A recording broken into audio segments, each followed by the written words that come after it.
Okay, I'll just show you how to pair your mobile with the Bluetooth system in this Audi. First of all, we make sure Bluetooth is switched on, and then we go to telephone. See there, find new mobile, click OK. It's already picked up hands-free here, so I would click on hands-free. If you try and do it through that side of it, it takes ages, and it gives you something like a 12-digit mobile, which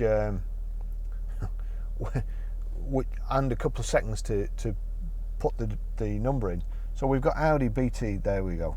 Click on that and see what happens next.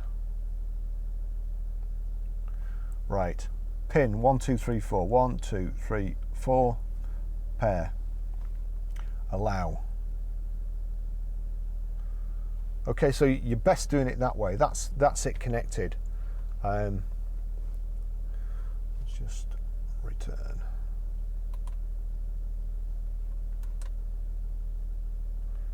You see there, it's actually connected. It must be with all the updates since this car was brought out. I'll show you what happens if you try and do it from the actual unit itself.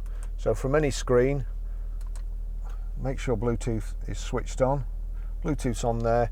From any screen, switch on telephone, so we need to switch on telephone, and then it says find new mobile phone. Click find new mobile phone.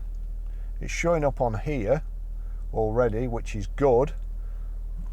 Search for mobile phone on there. Search for mobile phone.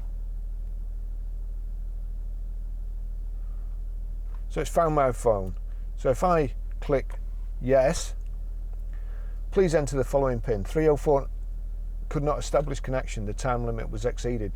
You just don't get any time to do it. I mean, you imagine certainly trying to type in a 12-digit number there. So forget that. Do it from wait till it comes up on your handset, and do it from the handset. Do everything from the handset rather than this. That's now anyway.